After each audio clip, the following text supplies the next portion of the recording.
અચ્છા શું લાગે આપણે 1 મહિનો મીટિંગમાં ન આવી તો શું થાય? આપણે અંદર 1 મહિનો ગેપ આવી જાય તો શું થાય? આપને બહારની દુનિયા સારી લાગવા માટે શું લાગે? સાયકોલોજીકલ ફેક્ટ બતાવે. ટ્રાય નહીં કરતા, કારણ કે બહારની દુનિયા જો ખેંચી જાય ને તો આપને એમ જ લાગશે કે એ દુનિયા સારી છે. કારણ કે જેવા માહોલમાં રહેશું એવા આપણે થઈ જવું. પૃથ્વી પર 70% પાણી, માનવ શરીરમાં 70% પાણી છે. પાણીનું કામ એ છે તમે જે પાત્રમાં નાખો એવો આકાર ધારણ કરે. એમાં આપણા બોડીની અંદર પણ પાણી છે. આપણે જે માહોલમાં રહેવું એવું આપણું મન બની જાય. અને ક્યારે આ માહોલ નહીં છોડતા. મારા 4 મિત્ર હતા જે આરસીએમ નથી કરતા. એ 4 મિત્રની સંગતમાં હું નથી. અને મારું એક સૂત્ર એ છે, કટ્ટર છે, કે હું નેગેટિવ વ્યક્તિ સાથે રહેતો નથી. રહું તો મારા 2 નિયમ, કા એને બદલવું પડે કા પછી એને છોડવો પડે. નરેશભાઈ ને આવું કીધું કે કદાચ બીજી જાતિ વાળા એને ખાઈ લીધું હોય ટેન્શન નહીં, નેગેટિવ માણસ એને તમે ખાઈ લીધું હોય તો ઘર આવીને નહીં લેવાનું.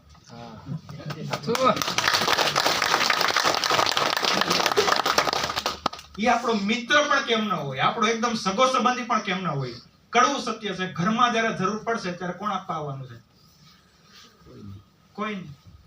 તો જેટલા પહેલી વાર આવ્યા છે ને એ લોકોને તમારી અપલાઈને પકડવાની છે આજ પછી. જે તમને લાવ્યા એને કે મારે આરસીમાં સફળ થવું હોય તો શું કરવાનું, મને રસ્તો આપશે. રસ્તો આપશે. પેલો રસ્તો ખરીદી 100% કરવાની. કેટલી કરવાની છે? 100% નો મતલબ શું થાય? જે વસ્તુ આપણે જરૂર છે ઘરમાં તે તમામ વસ્તુ આરસીમાંથી લાવવાની. 100% કરી શકીએ. બીજો રસ્તો સારું લાગે તો બીજાને વાત કરી શકીએ. નથી કરતા એમેઝોન માંથી ફોન મગાવીએ અથવા કોઈ જગ્યાએથી સાડી લઈ આવીએ, બૂટ મગાવીએ તો લોકોને વાત નથી કરતા. આ જગ્યાએથી સારું આવે. સુરતમાં ખમણી કઈ સારી આવે? અચ્છા, હું મઢીની ખમણી કદાચ ખાવા જાઉં અને તમારું નામ લઉં તો ડિસ્કાઉન્ટ કેટલું મને મળે?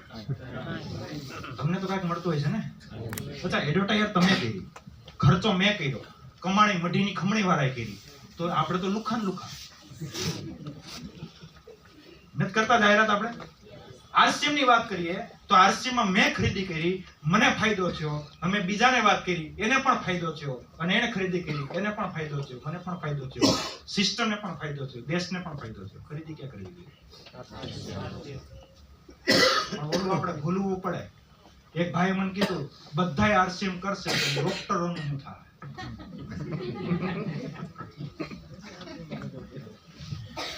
રાઈટ વાત છે, વાતે રાઈટ છે. ઘણી ગણીને આટલા સુધી પહોંચ્યા હોય અને બધાય આરસીએમ કરે તો મેં કીધું બધાય એમ ન કરવા માંડે ભાઈ. એ કે નહીં, તમે વાત એ રીતે કરી છે મને એમ લાગે કે કરવું જોઈએ. તમે એકલા તો સુધરો. એ કે આનું શું થાય? હું કહું એનું છોડો. તમારી ઘરમાં બીમારી આવે તમારું શું થાય? આપણે કોનું જોઈએ છીએ અત્યારે? ગામનું, બીજાનું નહીં જોતા. આપણે આપણું જોવાનું. એટલે મતલબ સ્વાર્થી નથી બનવાનું, પરિવાર માટે જીવવાનું છે. જીવી શકીએ ભાઈ. કારણ કે આરસીએમ કરતા ઈઝી મને દુનિયામાં કાંઈ લાગતું નથી. કેટલી જગ્યાએ હું ગયો, એલઆઈસી વાળાને મળ્યો, હિન્દુસ્તાન યુનિલિવરના ડિસ્ટ્રીબ્યુટરોને મળ્યો, મોલની અંદર ગયો, કરિયાણાના વેપારી પાસે ગયો, નોકરિયાત પાસે ગયો, બધાને મળું ને બધા એક જ વાત કહી, મંદી છે. હું કે પણ આરસીએમમાં મને નથી લાગતું મંદી છે. મંદી નડતી જ નથી. મંદી શું છે એ ખબર જ નથી. જે લોકોને રોયલ્ટી ટેકનિકલ ઇન્કમ આવે ખબર પડે ભાઈ મંદી નહીં. મોંઘવારી નહીં નડે. આપણે મોંઘવારી નડે હાઈ કરવા નીકળી જાવ કઈ ફાયદો નથી. મોંઘવારી વધવાની છે, ગેરંટી છે. આજે પેટ્રોલ 100 રૂપિયા છે, કાલ 150 થાય, પાક્કું છે.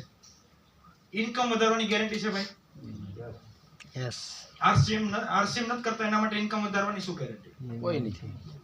શું લાગે તમે કદાચ 12 કલાક કામ કરતા હોય, 12 કલાકના કોઈ 50,000 આપે તો શું લાગે 1 લાખ કમાવા માટે કેટલા કલાક કામ કરવું પડે? કરી શકવાના છે? નહીં, પોસિબલ જ નથી. પણ મારી આપણે ટીમની અંદર સંખ્યા વધે તો થાય. કમસે કમ 15,000 20,000 લોકોની ટીમ હોય, 1 કલાક કામ કરે તો દિવસના કેટલા કલાકનું કામ છે? 15 થી 20,000. એટલે ક્યારે એકલું કામ ન કરવું જોઈએ, ટીમ સાથે કામ કરવું જોઈએ. અને એમાં પણ કોઈ પણ નુકસાની નહીં. કારણ કે આમાં રોકાણ કેટલું કર્યું ભાઈ? 0. હવે રોકાણ 0 હોય તો ટેન્શન કેટલું? 0. તોય નથી કેતા. એક ભાઈનો ફોન આવ્યો કે 6 મહિનાથી ખરીદી કરી, હમણાં મેસેજ આવ્યો હતો ગ્રુપમાં, મને કે ફ્રી પ્રોડક્ટમાં આવી. મેં કીધું 8મા મહિને આવે. એ કે 7મા મહિનાના 10 દિવસ વયા ગયા, હજી નથી આવી. હવે એને અપ્લાયને કીધું નહીં કીધું મને નથી ખબર. એક ભાઈ મને એવો ફોન કર્યો, હું 1 વર્ષથી ખરીદી કરું છું, પૈસા કેમ ખાતામાં નથી આવતા. મેં કીધું તમારો આઈડી નંબર આપો. આઈડી નંબર મેં જોયો, આપણે પાસે રિપોર્ટ નીકળે રોયલ્ટી ટેકનિકલ પાસે. રિપોર્ટ એટલો સુંદર હતો, મેં કીધું આ ભાઈને તો પૈસા આવવા જ જોઈએ. રિપોર્ટ એવો હતો, 1 મહિને ખરીદી હતી 430 રૂપિયાની. 3 મહિનામાં કાંઈ નહોતું. ચોથા મહિને 2 રૂપિયાનું શેમ્પુ પાઉન્ટ લીધું. પાછું વચ્ચે ગેપ હતું, પછી 19 રૂપિયાનું નૂડલ્સ હતું RCM. પાછું વચ્ચે ગેપ હતું, એક સ્પેસ હતી. મેં કીધું બજાર બાકીની જે ખરીદી છે એ તમે ક્યાંથી કરો? એ કે તમારે લાલભાઈ ને જ કરી. તો લાલભાઈ પાસે માગો ને ભાઈ, લાલભાઈ પાસે માગો. કેવી માનસિકતા ડેવલપમેન્ટ થઈ ગઈ. RCM માં એને એમ લાગે કે હું ફોર્મ ભરી દઉં એટલે પૈસા આવશે. એવું હોત તો કેટલા લોકો ડાયમંડમાં કામ કરે, હીરામાં.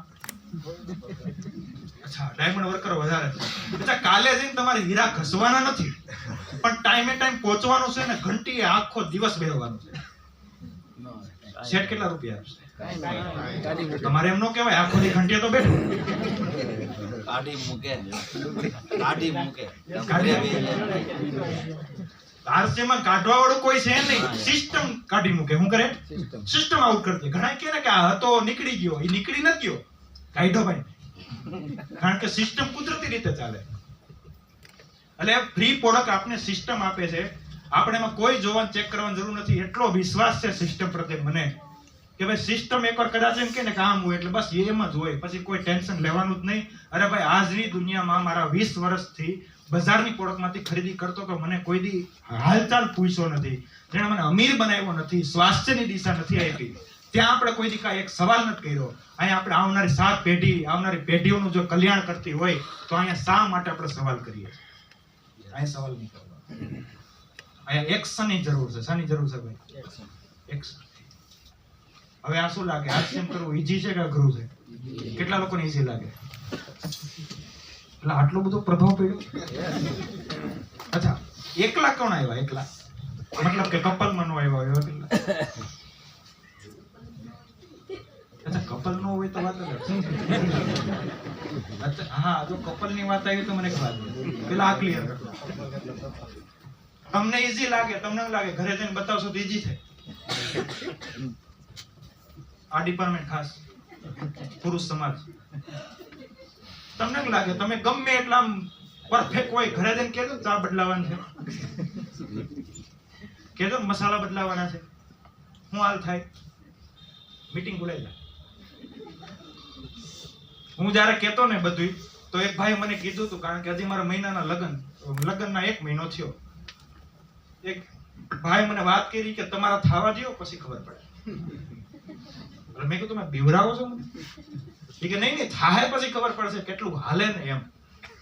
મેં કીધું એ તમે બીવડાવો છો, તમારા માઇન્ડસેટ પ્રમાણે બીવડાવો છો. મારું માઇન્ડસેટ આખું અલગ જ છે, અને મેં આખું માઇન્ડસેટ અલગથી જ મેં મેરેજ કર્યા. મારું મેરેજનો પણ ઉદ્દેશ્ય હતો. હું ઉદ્દેશ્ય વગર કાંઈ કામ કરતો. મારા જેટલા નજીકના વ્યક્તિ છે ને એને જે ઉદ્દેશ્ય ખબર છે, કારણ કે હું ઉદ્દેશ્ય વગર કાંઈ કામ નથી કરતો. અને આપણે ઉદ્દેશ્ય વગર બધું જે મજા આવે, કપાસિયા તેલ, સિંગ તેલ, આ બધું તેલ લઈ આવે છે. હવે લાસ્ટમાં એક શબ્દ કહી પછી આપણે કેવી પર્સનાલિટીને સાંભળવાની છે, જેને સાંભળવા હું પણ આવ્યો છું, હું પણ આતુર છે. ખાસ આ વસ્તુ સમજવાની બહુ જરૂર છે. ઘણા લોકોને એક સવાલ હોય કે ભાઈ મારે તો RCM કરવું છે, પણ મારા પપ્પા નથી માનતા, મારા મમ્મી નથી માનતા, મારી વાઈફ નથી માનતી. આવા સવાલ આવે છે. ત્યારે આપણે શું જવાબ આપીએ? એક ભાઈ મને ડાયાબિટીસ હતી, મેં મધુસેમ રસની વાત કરી, ગામા ઓરિજિનલ તેલ, પેજ ઓમેગા. એ કે ભાઈ મારે તો સારું થાવું, પણ મારી વાઈફ ના પાડે. તમે તો કાંઈ નહીં, તમારી વાઈફ પાસે હું આવું, અને વાઈફને મેં સમજાવ્યા, અને વાઈફે કીધું કે આમ નહીં હાલે. અને મેં એક સવાલ કર્યો, હું તમે તમારા પતિને સારા જોવા માંગો છો? એને બહુ વિચિત્ર જવાબ આપ્યો. એ કે તમે કોણ એને હારા કરવા વાળા? મેં કીધું હું હારા નથી કરવાનો, પણ હું જે પ્રોડક્ટ આપવાનો છું ને એનાથી સારું થાય એમ. એ કે એવું તો ઘણું બધું આવી ગયું, કાંઈ ન થાય. મેં ચોખ્ખું કીધું, હું કહું ઘરવાળા તમારા છે, હું આવ્યો છું કમાવા માટે નથી આવ્યો, પણ તમારા માટે જ આવ્યો. એ કે નહીં, એનો સીધો મતલબ એ હતો એનું જે થવું એ થાય, મારે બદલવાનું થતું. અને રિયલમાં એવું થયું, 1 મહિના પછી એ ભાઈને એટેક આવ્યો. અત્યારે નથી ભાઈ, જતા રહ્યા. હવે ત્યાં ઘરે જઈને મેં કીધું હતા, અંકો ભાઈ કેમ છે? ઈ કે વયા ગયા. હવે એમ તો કહેવાય નહીં પોળક વાપરવી હતી. હજી આજનો જ દાખલો છે. કોણ મને બતાવતું હતું? ટીમમાં કોઈ બતાવતો હતો. એ ભાઈને જે હમણાં પરમદી તમે મેળા નો મહિના એટલે પૂરા થઈ ગયા. તો પહેલી વાત એ છે કે જ્યારે આપણું ઘરવાળા આપણાથી માનવાના નથી, એને શું કરવાનું છે? મીટિંગમાં લાવવાનું. કારણ કે આપણે જો બીમાર હોય, આપણે સારું થવું હોય અને જો ઘરવાળા ના પાડી દે તો આપણે ડિસિઝન શું લઈ લઈ કે હવે મારા ઘરમાં પોળક નહીં હાલે, માથાકૂટ ન કરાય. એમ જ કરાય ને. મારા ઘરની અંદર જે મેં આરસીએમ નું ડિસિઝન લીધું, મારા ઘરમાં ના પાડી હતી. મારા પપ્પાએ ના પાડી, મારી મમ્મીએ ના પાડી. એ કે આ પ્રોડક્ટ આપણે નથી ચાલવી, કારણ કે આપણે ઉધાર લાવતા હતા અમે બજારમાંથી, જ્યાં મહિને વર્ષેનું કરિયાણું ભરતા હતા. આરસીએમ માં ઉધાર મળતું નથી. એટલે એક વસ્તુ ધ્યાન રાખજો, જ્યાં ઉધારી મળે છે ત્યાં આપણો ક્યારેય ઉધાર થવાનો નથી. ઉધારી બંધ. આરસીએમ આવ્યા પછી મેં ઉધારી તદ્દન બંધ કરી દીધી. લેતોય નથી. દેતો હા ઘણા કઈ લેવાના છે મારે, દેતો નથી. કોઈ પણ લેતોય નથી. પૈસાના વ્યવહારમાં એટલું કમ્પ્લીટ રહેવાનું, કોઈ કઈ ન જાય કારણ કે પૈસા લેવાના બાકી છે. કારણ કે મેં શું કીધું? ઈમાનદારી.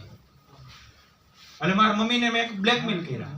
ન્યુટ્રીટર વુમન આપવાનું ચાલુ કરી શરૂઆતમાં. એ કે આ ગોળી માર નથી પીવી, આવડી મોટી ગોળી મારાથી ન કરાય. એટલે ઘણા આપણે મૂકી દઈએ કે મારી મમ્મી ના પાડે. રિયલમાં જો ને સારું જ કરવું હોય તો આપણી પાસે રસ્તાઓ મળી જાય.